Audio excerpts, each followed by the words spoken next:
quickly and share with you guys about yoga props. So they're right here in front of me. Let me explain the 3 different types. There are lots of them, but these are 3 basic ones that I feel would be really helpful for you as maybe a beginning yogi or someone that's intermediate, even advanced. These things are all helpful. So there are 3 things. So the first thing is a yoga strap. I actually purchased this one from Manduka. It's actually a yoga accessory, clothing, and yoga mat brand. So I actually got quite a few of these because when I was teaching in person, people sometimes would need straps. So I actually got the 8-foot long one. So plenty of room for you if you're 6 feet or above. The other item that I have here are yoga blocks.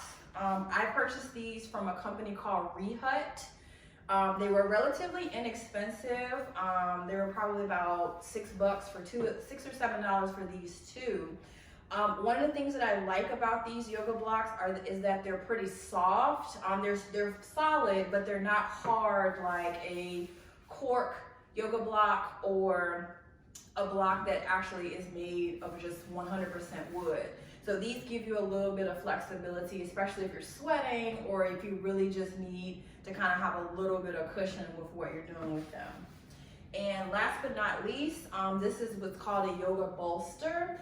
Sometimes you'll see them in yoga studios. They'll be circular, or this one's a rectangle, which I actually really like. I got this one from Manduka. I wasn't like in love with the color, but it was on sale. So, you know, you don't have to spend a whole bunch of money on the things that you need to actually be able to practice safely. You just need to make sure that your joints are okay. So I'm gonna move these over to the side really quickly so that I can show you the different ways that the yoga bolster is very helpful. So for women when they're on their cycle, or if you want to do a restorative pose, child's pose is really great for that. So you take the bolster and put it down onto your mat. You bring your knees out as wide as your mat, bring your bottom down to your feet, which you normally do, and then extend your arms out in front of you and bring your forehead down onto the bolster. So this is the restorative way. If this is too much for you with your arms extended, you can always bring your elbows down towards your knees and just relax. So this is an option for you to use the bolster. Another option to use the bolster is that when you are in a posture where you're on your back, if you have lower back issues, so if you're in Shavasana and you need to have a little bit of elevation underneath your knees, push it down underneath your knees. Perfect. And then you're in Shavasana. So it takes the pressure off the small of your back and puts a gentle bend in your knees. So you can still extend your feet out as wide as your mat. You can still do everything you need to do with your arms, but you don't have that pressure on the small of your back, especially if you're in a restorative class where you're gonna be in that posture for 5 minutes or so. So that's a couple of quick postures for the bolster. Now let's talk about the yoga strap. So one of the things that I like to do with the yoga strap when I first get it is I like to loop it through and create almost like a belt. So I thread it through. Okay, so it has like a little loop. So this is something that we're gonna put around our foot. I'll move these out of the way. All right, so I'm gonna do it from the left side so you can actually see it. So I'm gonna lay back on my mat.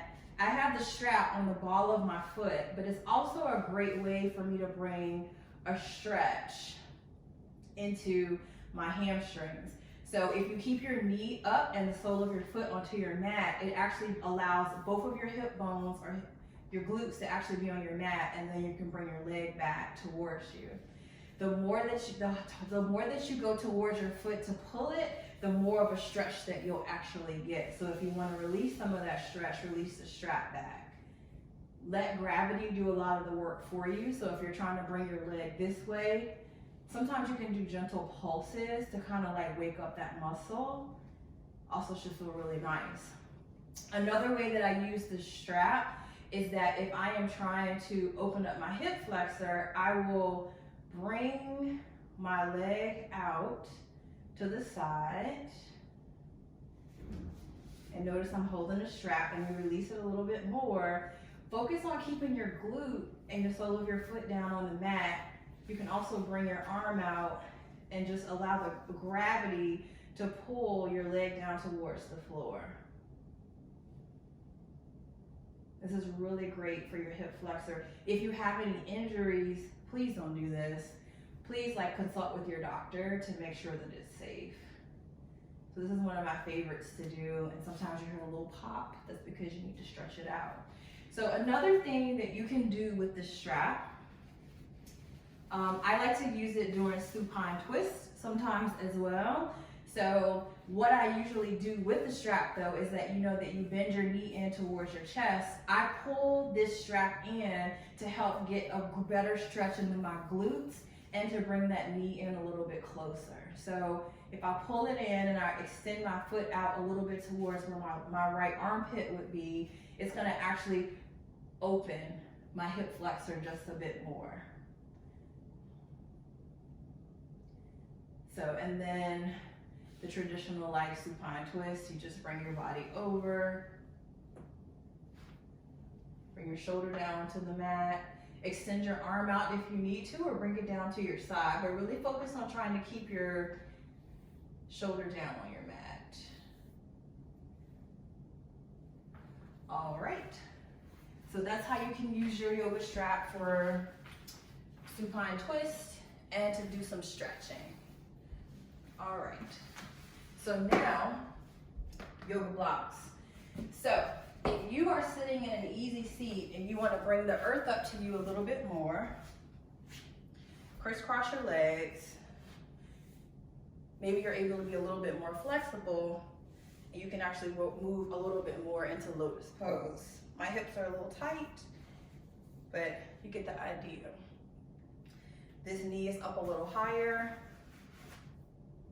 Block. The symmetry is very important. So I might be a little more lopsided on the right side. So maybe I'm at my edge for this and I need to actually warm my body up more in order to get it done. So that's an option. Another option is that if you're sitting on an easy seat and it's not comfortable for you to cross your knees, you can take the blocks and put them under you. I have two.